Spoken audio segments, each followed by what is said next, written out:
Hello प्यारे दोस्तों, आज के इस वीडियो में हम ग्राफीय विधि से समीकरण को हल करना सीखेंगे। दोस्तों यहाँ से आपका एक क्वेश्चन बोर्ड एग्जाम में जरूर पूछा जाता है कि निम्न समीकरण को ग्राफीय विधि से हल कीजिए। तो इस वीडियो को आप पूरा देखिए जिससे आप ग्राफीय विधि से समीकरण को हल करना सीख जाएं। तो चलिए शुरू करते हैं। तो दोस्तों यहाँ पर इस तरह से आपको क्वेश्चन दे दिया जाएगा और लिखा रहेगा निम्न समीकरण को ग्राफीय विधि से हल कीजिए, है ना।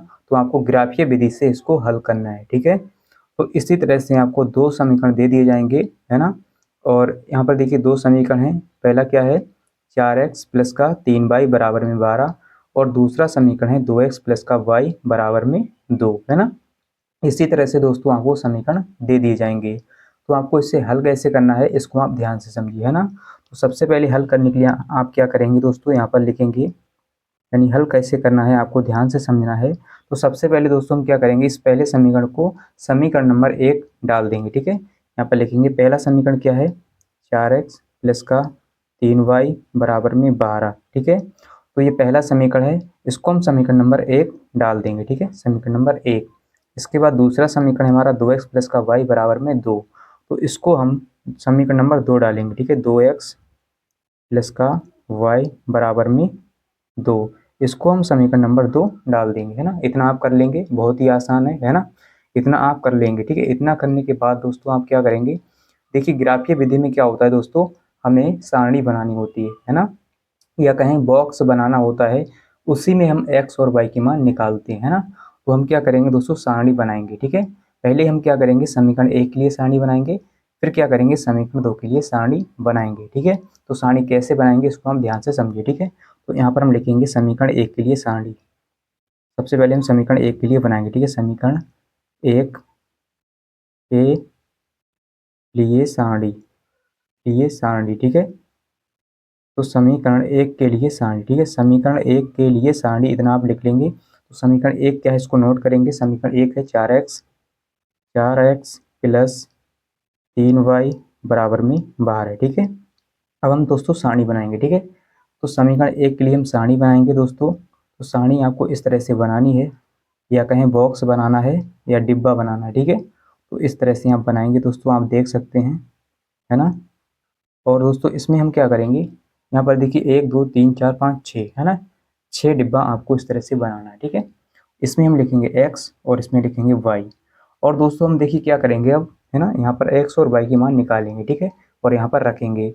तो समीकरण 1 से हम क्या करेंगे, x और y की मान निकालेंगे, है ना। तो सबसे पहले हम क्या करेंगे दोस्तों, समीकरण 1 में पहले क्या करेंगे, x बराबर 0 रखेंगे एक बार, है ना। तो वहाँ से हमें क्या मिलेगा, y का मान, ठीक है। यानी जब हम x बराबर 0 रखेंगे यहाँ पर, तो हमें y का मान मिल जाएगा। फिर क्या करेंगे, एक बार हम y बराबर 0 रखेंगे, फिर हमें x का मान मिल जाएगा, ठीक है। तो ऐसा ही हम करेंगे, है ना। तो सबसे पहले दोस्तों हम क्या करेंगे, x बराबर 0 रखेंगे, ठीक है। तो आप इसको डायरेक्ट भी कर सकते हैं, जब हम x बराबर 0 रखेंगे तो यहाँ पर सब कुछ 0 हो जाएगा, है ना। और यहाँ पर 3y बचेगा बराबर 12, तो 3 चौके 12, y का मान 4, ठीक है। और जब यानी y बराबर 0 रखेंगे तो यहाँ पर सब कुछ 0, और यहाँ पर क्या बचेगा 4x, ठीक है। तो 4 3 12, यानी x का मान 3 आ जाएगा, ठीक है। तो ऐसा हम ना करके हम क्या करेंगे, इसको हल करके आपको बताएंगे, जिससे आपको समझ में आ जाए, ठीक है। चलिए, तो हम क्या करेंगे, समीकरण 1 को उतारेंगे, 4x प्लस का 3y बराबर में 12, ठीक है। तो समीकरण 1 में हम क्या करेंगे, एक बार x बराबर 0 रखेंगे, ठीक है, x की जगह पर 0। तो x बराबर 0, ठीक है, x बराबर 0 रखने पर, ठीक है। तो x बराबर 0 रखेंगे हम। तो x बराबर जब 0 रखेंगे दोस्तों, यहाँ पर क्या हो जाएगा 4, और इस x की जगह पर यानी 4 गुणा में x, ठीक है। तो x की जगह पर हम 0 रख रहे हैं, ठीक है। और प्लस में हमारा 3y रहेगा बराबर में 12 है, ठीक है, बराबर में 12 है। अब दोस्तों देखिए 4 की गुणा 0 से करेंगे तो 0 हो जाएगा प्लस, और यहाँ पर बचेगा 3y बराबर में 12 है, ठीक है। तो कुल मिलाकर हमें क्या करना है दोस्तों, यहाँ पर y का मान निकालना है। तो यहाँ पर 0 है, इसका कोई मतलब नहीं है, इसको छोड़ देंगे, ठीक है। तो यहाँ पर हमारा बचेगा 3y बराबर में 12, ठीक है। y का मान निकालेंगे दोस्तों हम। तो y का मान जब निकालेंगे दोस्तों, यहाँ पर देखिए दोस्तों, हम डायरेक्ट भी इसको काट सकते हैं, 3 एकम 3, 3 चौके 12, है ना। और ऐसे भी आप इसको निकाल सकते हैं, यानी 12 के बटे में क्या आएगा 3, है ना। तो 12 के बटे में 3 आएगा दोस्तों, है ना। तो हम क्या करेंगे, देखिए गुणा वाली संख्या इसके बटे में चली जाएगी, तो 3 एकम 3, 3 चौके 12, है ना। और y बराबर यहाँ पर आ जाएगा 4, ठीक है। दोस्तों यहाँ पर y का मान कितना आ गया 4 है ना। तो इसको आप डायरेक्ट भी रख सकते थे, यानी हम क्या करेंगे x की जगह पर 0 रखेंगे तो y का मान यानी यहाँ पर सब कुछ 0 हो जाएगा और 3 चौक के 12 है ना। तो जब हम x बराबर 0 रखेंगे है ना, x बराबर 0, तो x की जगह पर हम जब 0 रखेंगे तो y का मान कितना मिलेगा दोस्तों 4, ठीक है। तो यहाँ पर 4 लिख लेंगे है ना, y का मान 4। अब दोस्तों जैसे हमने x बराबर 0 रखा वैसे ही हम क्या करेंगे y बराबर 0 रखेंगे एक बार समीकरण 1 में, ठीक है। चलिए तो y बराबर हम 0 रख लेते हैं दोस्तों है ना, y बराबर 0। तो यहाँ पर लिखेंगे समीकरण 1 में y बराबर 0 रखने पर, ठीक है। तो समीकरण 1 में हम क्या करेंगे y बराबर 0 रखेंगे। तो यहाँ पर देखिए दोस्तों क्या है 4x और प्लस में 3y बराबर में 12 है, ठीक है। तो यहाँ पर हम क्या करेंगे दोस्तों y की जगह पर अब की बार 0 रखेंगे है ना, और 4x प्लस 3 गुणा y की जगह क्या है 0, तो 0, ठीक है, और बराबर में 12 है। दोस्तों अब हम क्या करेंगे यहाँ पर x का मान निकालेंगे। x का मान दोस्तों जब निकालेंगे तो यहाँ पर क्या हो जाएगा 4x, और देखिए 3 की गुणा 0 से करेंगे तो 0, ठीक है, प्लस में 0 बराबर में 12। तो यहाँ पर बचेगा दोस्तों हमारा 4x बराबर में 12, ठीक है। तो 4 एकम 4, 4 3 12, डायरेक्ट आप इसको काट सकते हैं। तो x का मान यहाँ पर कितना है दोस्तों 3, ठीक है, x का मान कितना है 3 है ना। तो यहाँ पर देखिए दोस्तों आप देख सकते हैं जब हम क्या करेंगे, जब हम समीकरण 1 में y बराबर 0 रखेंगे तो यहाँ पर देखिए दोस्तों x का मान कितना मिलेगा 3, ठीक है, x का मान 3 है ना। तो इस x यानी हम क्या करेंगे इस y और x का मान क्या करेंगे इस बॉक्स में रखेंगे यानी सारणी में रखेंगे, ठीक है। तो y बराबर 0 जब हम रखेंगे है ना, y बराबर 0 रखेंगे तो x का मान कितना है 3, तो x की जगह पर 3, ठीक है। तो यहाँ पर क्या है जब हम 0 रखेंगे x की जगह पर तो 4 मिलेगा y का मान, और जब y की जगह 0 रखेंगे तो x का मान 3 मिलेगा है ना दोस्तों। चलिए अब हम क्या करेंगे इसी प्रकार जैसे हमने समीकरण 1 में रखा x और y के मान, वैसे हम क्या करेंगे समीकरण नंबर 2 में रखेंगे, यानी समीकरण 2 के लिए हम सारणी बनाएंगे है ना दोस्तों। तो चलिए दोस्तों अब हम क्या करेंगे समीकरण 2 के लिए सारणी बनाएंगे इसी प्रकार, ठीक है, जैसे हमने समीकरण 1 के लिए बनाई वैसे हम क्या करेंगे समीकरण 2 के लिए बनाएंगे, ठीक है। तो यहाँ पर हम लिखेंगे समीकरण 2 के लिए सारणी, समीकरण 2 के लिए सारणी, ठीक है, 2 के लिए सारणी। तो समीकरण 2 के लिए हम सारणी जब बनाएंगे है ना, समीकरण 2 के लिए सारणी, तो दोस्तों समीकरण 2 को नोट करेंगे। समीकरण 2 क्या है 2x और प्लस में y बराबर में 2, ठीक है। तो इसके लिए हम सारणी बनाएंगे दोस्तों, इस प्रकार से हम बनाएंगे है ना। तो आपको मैं धीरे धीरे इसलिए समझा रहा हूँ दोस्तों, आपको समझ में आ जाए, ठीक है। और यहाँ पर देखिए x लिखेंगे दोस्तों, यहाँ पर y लिखेंगे, और यहाँ पर हम क्या करेंगे दोस्तों जब एक बार x बराबर 0 रखेंगे एक बार y बराबर 0 है ना, जैसे हमने समीकरण 1 में किया वैसे ही हम करेंगे। तो एक बार x बराबर 0 रखेंगे तो यहाँ पर सब कुछ 0 हो जाएगा, तो y का मान कितना आएगा 2 है ना। चलिए इसको हम हल करके बताएंगे जिससे आपको समझ में आ जाए है ना दोस्तों। चलिए तो यहाँ पर हम दोस्तों क्या करेंगे एक बार x बराबर 0 रखेंगे समीकरण 2 में, ठीक है। तो समीकरण 2 क्या है 2x प्लस का y बराबर में 2। तो यहाँ पर हम क्या करेंगे x बराबर 0 रखेंगे, ठीक है, रखने पर तो x बराबर 0 रखेंगे समीकरण 2 में। तो यहाँ पर देखिए 2 गुणा x की जगह पर 0 प्लस में y, ठीक है, प्लस में y तो बराबर में 2, ठीक है दोस्तों। अब दोस्तों हम क्या करेंगे 2 की गुणा 0 से सब कुछ 0 हो गया यहाँ पर, और y बराबर कितना है 2, ठीक है। अब हम क्या करेंगे दोस्तों यहाँ पर देखिए y का मान कितना आ गया y बराबर 2, ठीक है, यहाँ पर y बराबर आ गया 2 है ना दोस्तों। तो इस 0 का मतलब नहीं है y बराबर 2। तो जब हमने x बराबर 0 रखा तो y का मान कितना मिला 2, ठीक है। तो इस सारणी में हम क्या करेंगे दोस्तों यहाँ पर मान रखेंगे, ठीक है। तो जब हम x बराबर 0 रखेंगे यहाँ पर तो y का मान कितना मिलेगा 2, ठीक है, तो यहाँ पर 2 लिख लेंगे। अब इसी प्रकार दोस्तों जैसे हमने x बराबर 0 रखा वैसे ही हम क्या करेंगे y बराबर 0 रखेंगे इस समीकरण में, ठीक है। तो y बराबर 0 है ना, तो y बराबर हम क्या करेंगे 0 रखने पर समीकरण 2 में, ठीक है। तो जब हम y बराबर दोस्तों 0 रखेंगे समीकरण 2 क्या है इसको नोट करेंगे 2x प्लस का y बराबर में 2, ठीक है। तो y बराबर में 0 रखना है आपकी बार, ठीक है। यहाँ पर 2x प्लस y की जगह 0 बराबर में 2, ठीक है। दोस्तों यहाँ पर 2x बराबर में बचेगा 2 है ना, इस 0 का मतलब नहीं है। अब देखिए दोस्तों हम क्या करेंगे इसको डायरेक्ट भी काट सकते हैं आप, तो x बराबर कितना हो जाएगा 2/2 है ना, तो गुणा वाली संख्या बटे में आ जाएगी, और 2 एकम 2 हम काट लेंगे, 2 एकम 2 2 एकम 2, तो यहाँ पर 1 आ गया, ठीक है। दोस्तों x का मान कितना आ गया 1, ठीक है।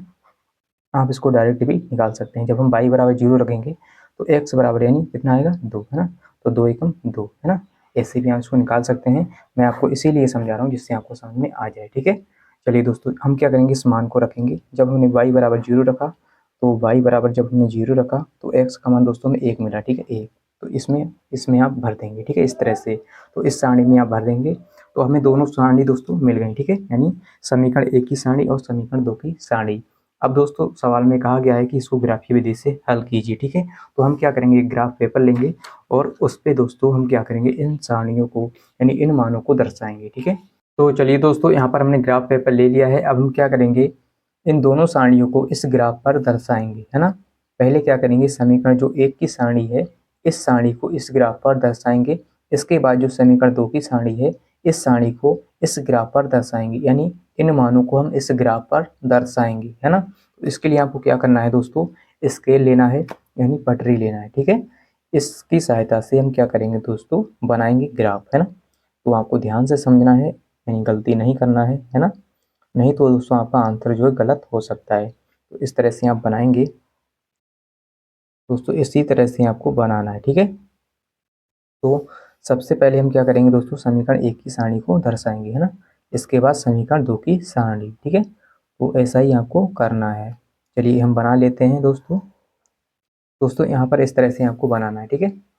और यहाँ पर आप देख सकते हैं दोस्तों, जो यानी ऐसी वाली अक्ष होती है इस अक्ष को हम कहेंगे एक्स अक्ष। क्या कहेंगे दोस्तों, एक्स अक्ष, है ना। और जो इस वाली अक्ष को हम क्या कहेंगे दोस्तों, यानी इस वाली अक्ष को हम कहते हैं वाई अक्ष, है ना। जो ऐसी वाली अक्ष होती है ना, इसको हम वाई अक्ष कहते हैं, ठीक है। और जो एक्स अक्ष में इस साइड में मान होते हैं ये सभी मान प्लस के होते हैं, और इस साइड में ये सभी यानी एक्स अक्ष पर ये माइनस में सभी मान होते हैं, ठीक है, यानी ऋणात्मक होते हैं। तो इस तरफ सभी मान क्या होते हैं, माइनस में होते हैं एक्स अक्ष पर, है ना। ये एक्स अक्ष है और ये वाई अक्ष। तो वाई अक्ष पर इस साइड में सभी मान धनात्मक होते हैं यानी प्लस में होते हैं। तो यहाँ पर आपको प्लस माइनस नहीं लिखना है, मैं आपको केवल समझाने के लिए यहाँ पर लिख रहा हूँ, है ना दोस्तों। चलिए, तो इस साइड में सभी धनात्मक होते हैं और वाई अक्ष, ये क्या है, वाई अक्ष है, और नीचे वाली साइड में सभी होते हैं माइनस में, वाई अक्ष, है ना, ये वाई अक्ष है। और इस साइड में सभी मान माइनस में होते हैं यानी ऋणात्मक होते हैं, है ना। और ये जो होता है मूल बिंदु होता है हमारा 0 का मान 0, ठीक है, यानी मूल बिंदु होता है ये। और यहाँ पर देखिए दोस्तों, हम क्या करेंगे, इन मानों को लिखेंगे, है ना। तो इस साइड में सभी धनात्मक होते हैं, एक्स अक्ष पर प्लस में होते हैं, तो 1, है ना। तो एक लाइन है ये 1, और यहाँ पर दूसरी लाइन है तो 2 लिखेंगे, 3, और यहाँ पर 4, यहाँ पर 5, और यहाँ पर 6, है ना। तो यहाँ पर क्या 1, है ना, 1। और दोस्तों यहाँ पर इसी तरह से यहाँ पर लिखेंगे इस साइड में, ठीक है, ये माइनस में होते हैं, 1, माइनस का 2, माइनस का 3, माइनस का 4, ठीक है। तो ये माइनस का 3 है। इसके बाद दोस्तों माइनस का 5, है ना, इसी तरह से। और इस साइड में ये प्लस में होते हैं वाई अक्ष पर, ठीक है।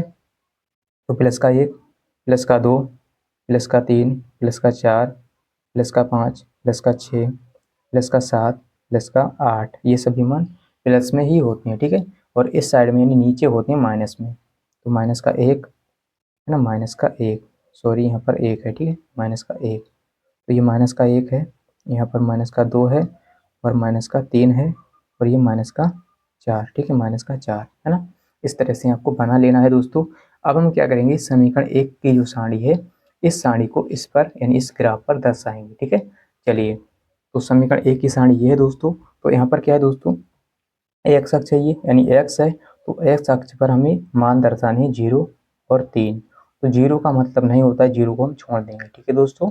यानी एक्स है तो एक्स अक्ष पर, ठीक है, इस वाली अक्ष पर हम क्या करेंगे, इन मानों को दर्शाएंगे, ठीक है। तो 0 को हम छोड़ देंगे, 0 का कोई मतलब नहीं है यहाँ पर, है ना। तो यहाँ पर देखिए 0 को जब छोड़ देंगे तो यहाँ पर क्या 3, ठीक है। तो एक्स अक्ष पर हम चलेंगे 3, प्लस का 3, ठीक है, ये प्लस का 3 है तो प्लस का 3 चलेंगे। तो प्लस माइनस का आपको ध्यान रखना है, ठीक है। तो प्लस का 3, 1 2 3, है ना दोस्तों, 1 2 3। तो यहाँ पर दोस्तों हम क्या करेंगे, 3 तक यहाँ पर हम लगा लेंगे, ठीक है, निशान, है ना। तो दोस्तों एक्स अक्ष पर कितना है, 3, है ना, यहाँ पर हमने निशान लगा लिया। अब हम क्या करेंगे दोस्तों, वाई अक्ष पर देखेंगे, ठीक है, वाई अक्ष पर, यानी ये वाई है तो वाई अक्ष पर हमें कितना चलना है, 4, ठीक है, प्लस का 4। तो आपको प्लस माइनस ध्यान रखना है, ठीक है। तो प्लस का 4 चलेंगे वाई अक्ष पर, और ये 0 है तो इस 0 को हम छोड़ देंगे, तो 0 का कोई मतलब नहीं है। हम क्या करेंगे, वाई अक्ष पर 4 चलेंगे, प्लस का 4, ठीक है। तो वाई अक्ष ये है प्लस वाली, है ना, प्लस वाली साइड ये होती है। तो 1 2 3 4, तो यहाँ पर आप निशान लगाएंगे इस तरह से। अब हम क्या करेंगे दोस्तों, इन दोनों बिंदुओं को मिलाएंगे, ठीक है, 4 और 3 को, है ना।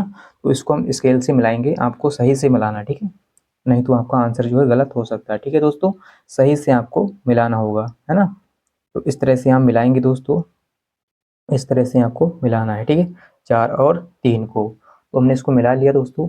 और जो ये वाली रेखा है दोस्तों, है ना, ये समीकरण 1 की रेखा है ना, समीकरण 1 की ये सारणी है, तो समीकरण 1 की रेखा है। तो हम क्या करेंगे, समीकरण 1 को यहाँ पर लिख लेंगे, ठीक है। तो समीकरण 1 को यहाँ पर लिखेंगे। समीकरण 1 क्या है दोस्तों, 4x प्लस का 3y बराबर में 12, ठीक है। तो आप चाहे कहीं भी लिख सकते हैं, यहाँ पे लिख सकते हैं, यहाँ भी लिख सकते हैं, ठीक है।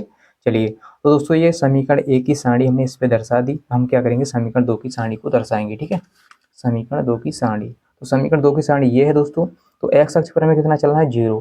तो 0 को हम छोड़ देंगे, मैंने आपको बता दिया 0 को हम छोड़ देंगे, ठीक है। तो 0 का कोई मतलब नहीं है, 0 को छोड़ देंगे। तो 0 के बाद क्या है दोस्तों, 1, ठीक है। तो एक्स अक्ष पर हम 1 चलेंगे, है ना, प्लस का 1। तो दोस्तों एक्स अक्ष पर हमें चलना है प्लस का 1, है ना। तो प्लस वाली साइड ये है दोस्तों एक्स अक्ष पर, है ना। तो प्लस का 1 यानी यहाँ पर हम निशान लगा लेंगे। इसके बाद दोस्तों क्या है, यहाँ पर एक्स अक्ष वाले हो गए, ठीक है। अब हम क्या करेंगे दोस्तों, वाई अक्ष वाले देखेंगे, है ना, वाई अक्ष वाले। तो एक्स अक्ष पर हमें 1 चलना था, हमने चल लिया, ठीक है। वाई अक्ष पर क्या है दोस्तों, 2, प्लस का 2। वाई अक्ष पर हम प्लस का 2 चलेंगे और इस 0 को छोड़ देंगे, इसका कोई मतलब नहीं है। तो वाई अक्ष पर हमें चलना है प्लस का 2, ठीक है। और एक्स अक्ष पर हम 1, यानी हमने 1 पर निशान लगा लिया। तो वाई अक्ष पर क्या करेंगे, 2 चलेंगे। तो वाई अक्ष दोस्तों ये होती है ऊपर वाली, है ना, ये प्लस वाली साइड है। तो 2 चलना है ना, वाई का मान कितना है, 2। तो 1 2 2 यहाँ पर है दोस्तों, तो यहाँ पर निशान लगाएंगे। अब हम क्या करेंगे दोस्तों, 2 और 1, यानी एक्स अक्ष पर 1 है, वाई अक्ष पर 2, तो इसको मिलाएंगे, ठीक है, दोनों बिंदुओं को मिलाएंगे। तो आपको सही से दोस्तों मिलाना होगा, है ना। तो सही से आपको मिलाना है, ठीक है, स्केल से मिलाएंगे हम। 2 और 1 को हम मिलाएंगे, है ना दोस्तों। और जहाँ पर ये दोस्तों काटेगा वहीं पर हमारा आंसर आ जाएगा, ठीक है। तो आपको सही से मिलाना होगा, ठीक है दोस्तों। तो चलिए दोस्तों इसको मिला लेते हैं ना, यहाँ पर हम इसको मिलाएंगे। तो देखिए दोस्तों, जहाँ पर ये बीच में काटेगा वहीं पर हमारा आंसर आएगा, है ना। 2 और हमने 1 को मिला लिया, ठीक है, ये 2 है और ये 1, ठीक है। तो दोस्तों हमने इसको मिला लिया, ठीक है। अब ये एक दूसरे को रेखाएं जहाँ पर काटेंगे वहीं पर इसका आंसर होगा, है ना दोस्तों। तो देखिए आप देख सकते हैं दोस्तों, यहाँ पर ये काट रही हैं बिल्कुल बीच में, ठीक है, यानी इस बिंदु पर ये काट रही है ना, बीच में आपको देखना है ये लाइन और ये लाइन। तो यहाँ पर ये काट रही हैं दोस्तों, है ना, यानी एक दूसरे को ये रेखाएं काट रही हैं, ठीक है। तो यहाँ पर देखिए हम क्या करेंगे, यहाँ पर हमारा आंसर आएगा, ठीक है दोस्तों। इससे पहले हम क्या करेंगे, इससे पहले दोस्तों ये समीकरण 2 की रेखा है, तो समीकरण 2 यहाँ पर लिख लेंगे, ठीक है, समीकरण 2। तो समीकरण 2 क्या है दोस्तों, इसको हम नोट कर लेंगे, 2x प्लस का y बराबर 2, 2x प्लस का y बराबर में 2, ठीक है। तो इस तरह से आप लिख लेंगे, है ना, इस तरह से आपने लिख लिया दोस्तों। तो इतना करने के बाद दोस्तों अब हम क्या करेंगे, इसका आंसर लिखेंगे, ठीक है। तो यहाँ पर ये एक दूसरे को काट रहे हैं, ठीक है, ये बिंदु है और यहीं पर इसका आंसर आएगा, ठीक है। तो आपको ये देखना है दोस्तों कि यहाँ पर एक्स अक्ष पर कितना चले हैं और वाई अक्ष पर कितना चले हैं, ठीक है। वाई अक्ष ये है ना, ये वाली ऐसी वाई अक्ष होती है और ऐसी वाली एक्स अक्ष, ठीक है। तो ये इस साइड में ये वाली एक्स अक्ष हो जाएगी दोस्तों और ये वाली हो जाएगी हमारी वाई अक्ष, है ना दोस्तों। तो आप देख सकते हैं, है ना, आप इसको देख सकते हैं कि ये क्या है, इस वाली अक्ष को हम कहते हैं एक्स अक्ष, ठीक है, इस वाली अक्ष को हम एक्स अक्ष कहते हैं।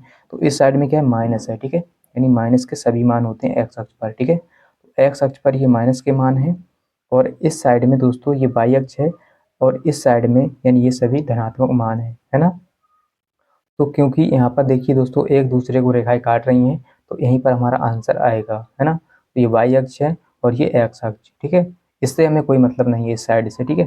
तो इस साइड से हमें मतलब है और ये जो एक्स अक्ष पर मान होते हैं ये सभी ऋणात्मक होते हैं। तो यहाँ पर देखिए ऋणात्मक यानी यहाँ पर क्या आ रहा है, 3, है ना। तो माइनस का 3, एक्स का मान आएगा माइनस का 3, तो माइनस का 3 कामा। अब वाई अक्ष पर दोस्तों कितना, 8 है ना, आप देख सकते हैं यहाँ पर 8 लिखा हुआ है। तो 8 और यहाँ पर क्या है 3, तो हमने x का मान 3 लिख लिया और यहाँ पर 8 है ना। तो y का मान सॉरी हाँ y का मान दोस्तों कितना है, 8, तो यहाँ पर 8 लिख लेंगे, है ना। y का मान प्लस का 8 है, तो इस साइड में y का मान क्या होता है, प्लस में होता है और इस साइड में x का मान क्या होता है, ऋणात्मक यानी माइनस में होता है। तो ये हमारा आंसर है। तो यहाँ पर आप लिख सकते हैं अतः अतः x बराबर माइनस का 3 और y बराबर 8, ठीक है, यही इसका दोस्तों आंसर है। है ना। इस तरह से आप इसको करेंगे, है ना। दोस्तों उम्मीद करता हूँ कि आपको समझ में आ गया होगा कि कैसे ग्राफीय विधि से समीकरण को हल किया जाता है। और अगर आपको समझ में आ गया है, अगर आपको ये वीडियो अच्छा लगा है तो वीडियो को लाइक कर दीजिए, चैनल को सब्सक्राइब कर लीजिए, जिससे आपको इसी प्रकार के वीडियो मिलते रहें। और इस वीडियो को आप अपने दोस्तों के साथ भी शेयर कर दीजिए ताकि उनका भी भला हो जाए, है ना। और कमेंट में लिख दीजिए दोस्तों कि हाँ सर, हमें समझ में आ गया है। आपके एक लाइक से हमें मोटिवेशन मिलता है, जिससे हम इसी प्रकार की वीडियो आपके लिए बना के लाते रहें। और मिलते हैं अगली वीडियो के साथ। आज के लिए इतना ही। जय हिंद।